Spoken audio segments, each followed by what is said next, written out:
Hello everyone, कैसे हो तुम लोग। तो हम लोग जो है अपना, जैसे कि तुम्हें पता होगा, मुगल काल कर रहे हैं।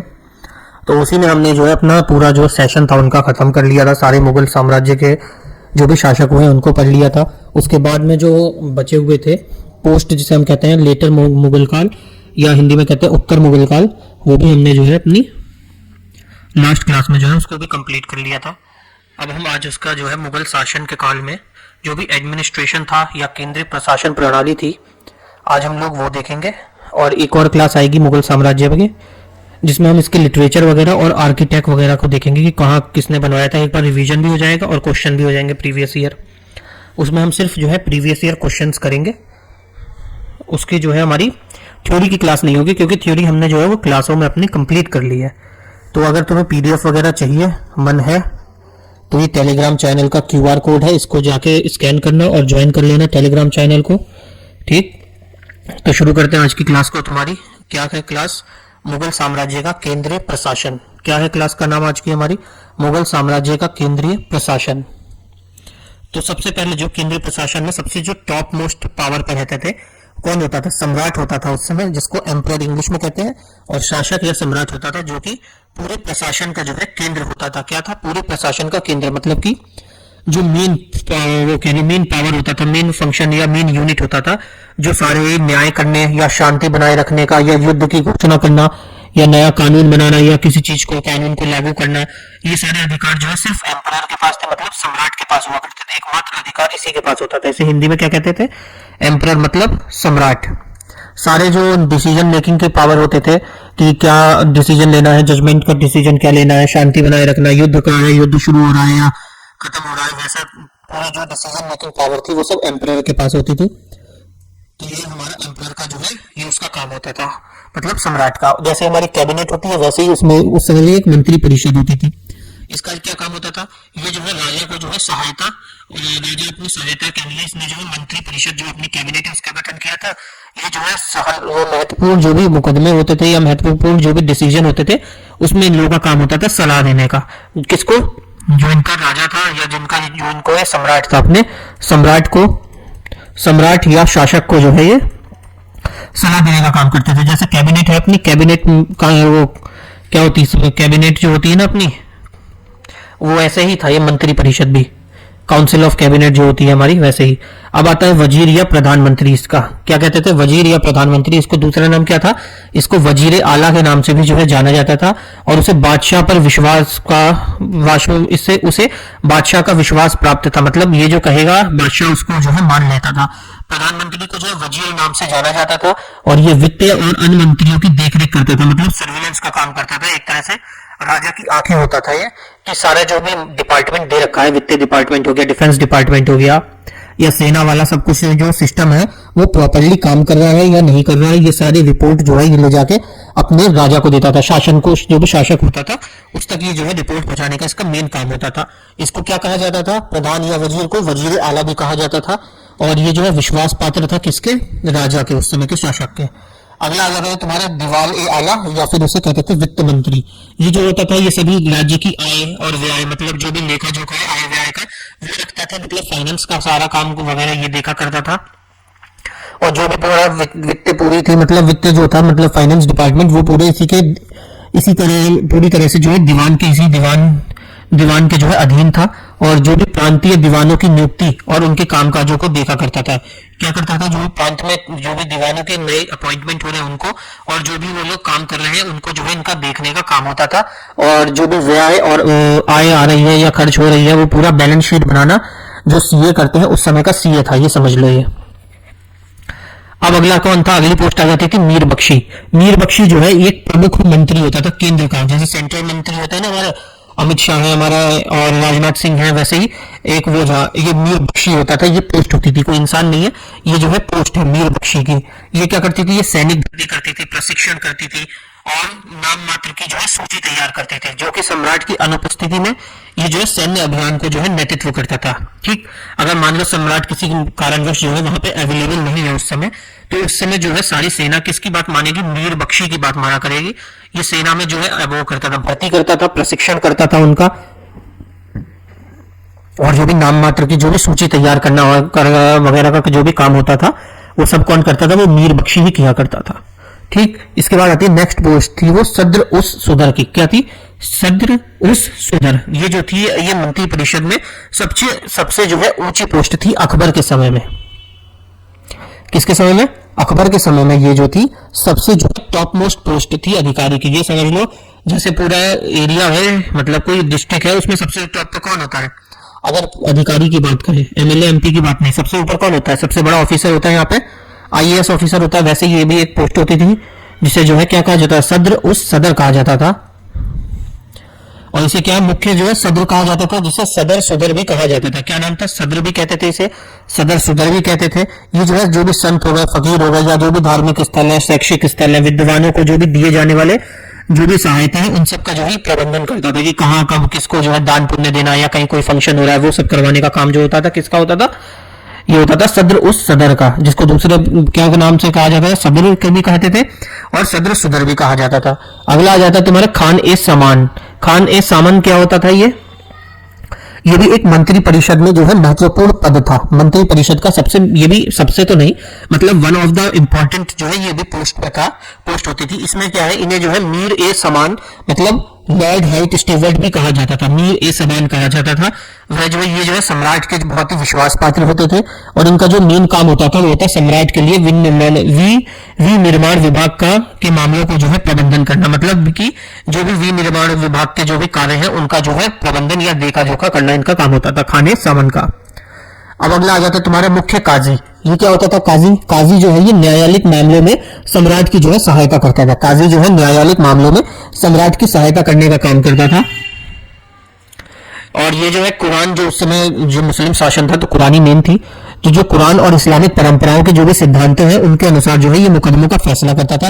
मतलब समझ लो मुख्य काजी जो था ये जज के रूप में था। प्रेजेंट में तो जज के हिसाब से इसको लगा सकते हो, मतलब जो ड्यूटीज इसकी थी वही जज की होती है, मतलब जो भी मुकदमे हैं उन सबके फैसले करना, और जो अदालत है उनको देख रेख करना कि वो सही से काम कर रही है कि नहीं, ये काम होता था इसके मुख्य काजी का।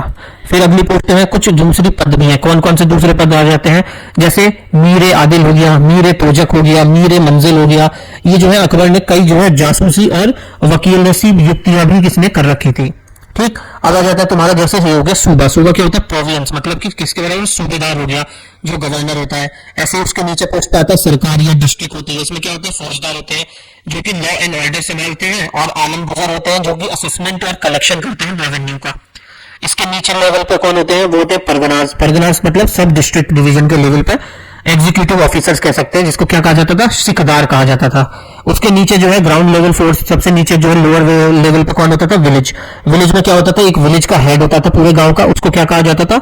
मुकादम कहा जाता था। ये जो है तुम्हारा इंपॉर्टेंट है, ये याद कर लेना, मतलब एक बार जो है माइंड में रखना इसको कि सूबा जो होता था क्या होता था? वो सूबेदार का काम होता था। सरकार जो थी वो डिस्ट्रिक्ट के था, इसमें फौजदार होता था, आलम गुजार होता था, जैसे परगना में जो है सिकदार होता था, और विलेज का जो हेड होता था मुगल काल में उसको क्या कहा जाता था? मुक्कादम कहा जाता था। अब आता है सूबा। सूबा देखो, सूबा जो होता था ये जो है मुगल बादशाह के प्रशासन में सुव्यवस्थित करने के लिए अपने राज्य के कई प्रांतों को विभाजित किया था।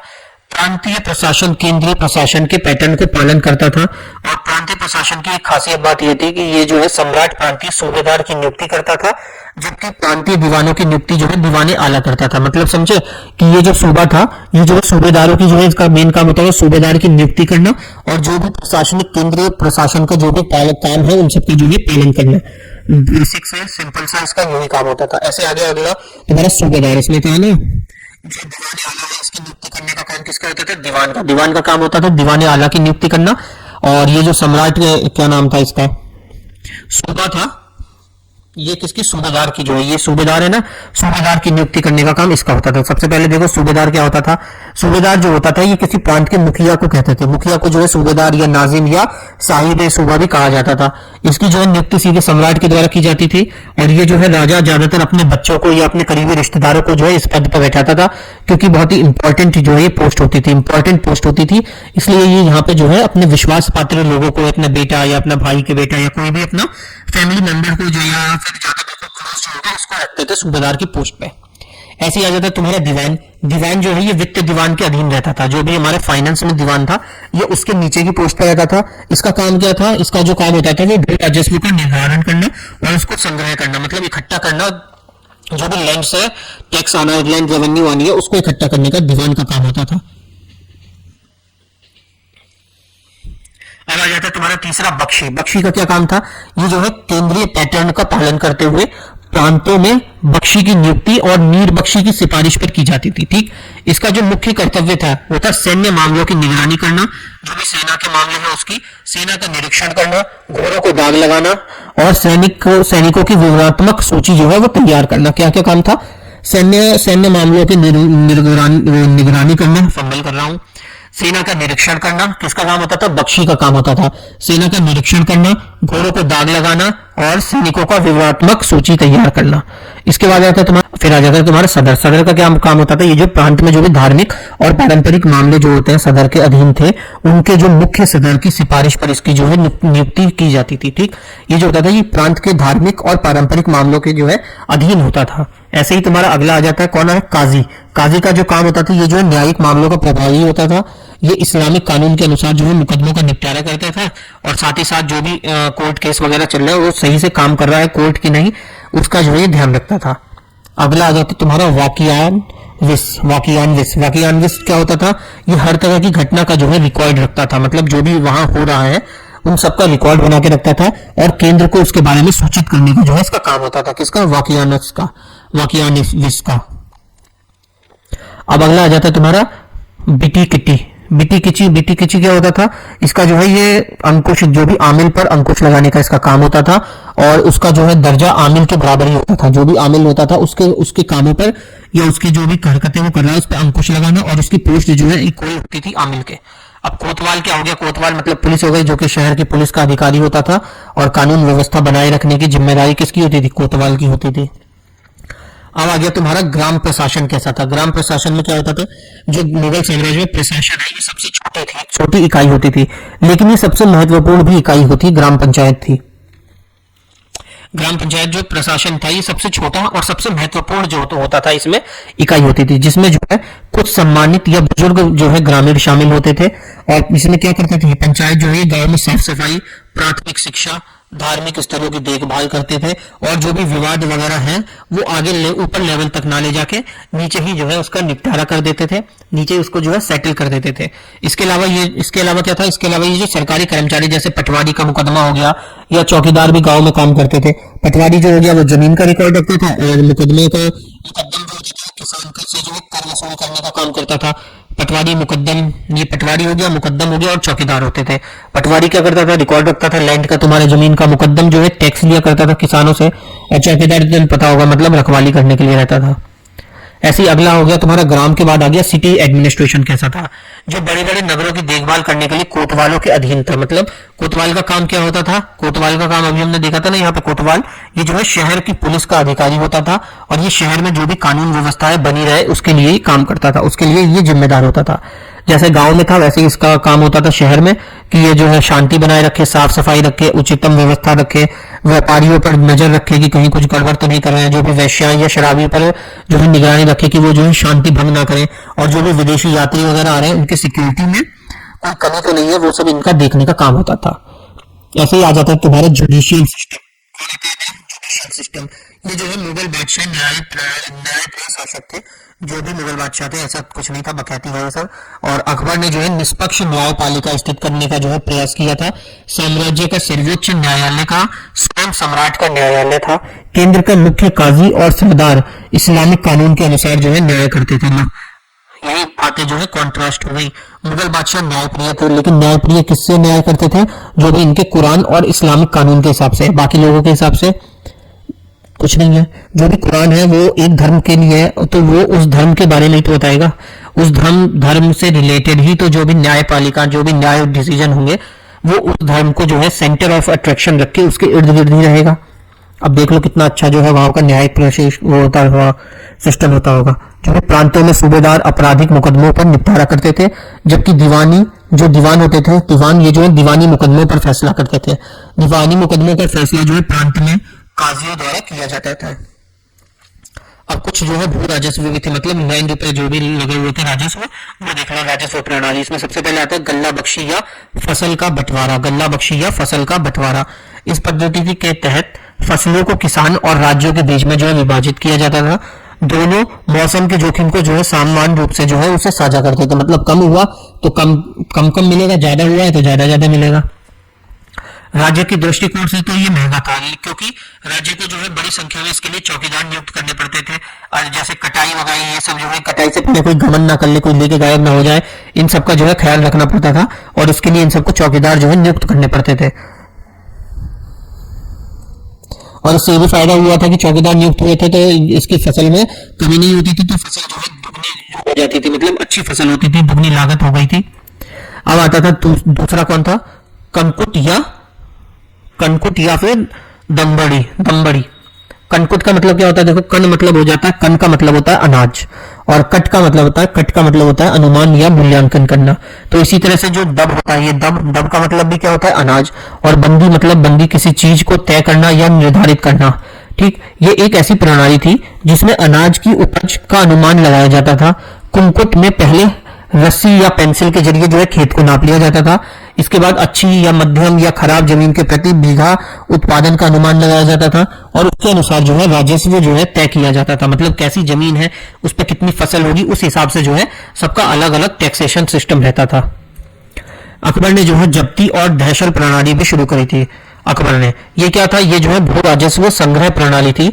इसमें हर साल कीमतें तय करने और पिछले वर्ष के राजस्व का निपटारा करने में उत्पन्न होने वाली समस्याओं को जो है कम करने शुरू कर दिया गया था। इस प्रणाली के तहत जो है 10 वर्षों का औसत उत्पादन निकाला जाता था, और उस औसत जो भी उपज होती थी, जो भी उत्पादन होता था, उसका 1/3 हिस्सा जो है प्रति रुपए बीघा के हिसाब से जो है तय किया जाता था, और जो भी राज्य के हिस्से के रूप में जो है तय किया जाता था। जो बची हुई 2/3 हिस्सा थी, जो हिस्सा रहता था उसमें किसान के लिए छोड़ दिया जाता था। ठीक, 1/4 लिया जाता था। अब आता है नासक। नासक क्या था, ये एक और प्रणाली थी जिसमें व्यापक रूप से उपयोग किया जाता था। यह भी एक नासक था। इसका मतलब किसानों द्वारा अतीत में भुगतान की गई राशि के आधार पर दे राशि की एक मोटी गणना करना था। इसलिए कुछ इतिहासकारों का मानना है कि केवल किसानों के बकाया को गणना करने के लिए जो है ये प्रणाली जो है लाई गई थी, ना कि कोई अन्य मूल्यांकन करने के लिए। क्या किस लिए थी, किसानों के जो है भुगतान की जो है वो किसानों के जो भी बकाया रह गया है उसके हिसाब के लिए ये जो है प्रणाली लाई गई थी। यहाँ पर तुम्हारी ये क्लास खत्म हो जाती है, ज्यादा इंपॉर्टेंट ये क्लास नहीं है। अगर देख लिया है तो वेल एंड गुड है, वैसे तुम इसको स्किप भी कर सकते हो, लेकिन मेरा काम था पूरा खत्म कराना, वो मैंने इसको करा दिया है। अगली क्लास में तुम्हारी जो होगी वो इंपॉर्टेंट होगी, क्योंकि उसमें हम लोग सारे लिटरेचर को एक साथ कर लेंगे एक जगह, और जो भी आर्ट एंड आर्किटेक्चर का काम था उसको भी एक साथ एक ही जगह पढ़ लेंगे। तो उसके लिए तुम्हारा अलग से तुम्हें टेंशन की जरूरत नहीं होगी, कोई बीवी का मकबरा कहाँ है, किसने बनवाया, कौन सी जगह पे है, क्या है, बवाल हो फलाना ढिमका, ये सब नहीं रहेगा। एक ही जगह पे सब कंप्लीट मिल जाएगा तुमको, तो वहां से आराम से पढ़ लोगे। ठीक, ये हो गई हमारी आज की क्लास खत्म। मिलते हैं नेक्स्ट क्लास में, तब तक पानी पियो खूब, क्योंकि पानी पियोगे तो नेगेटिव थॉट्स नहीं आएंगे, बॉडी हाइड्रेट रहेगी। तब तक के लिए जय श्री राम।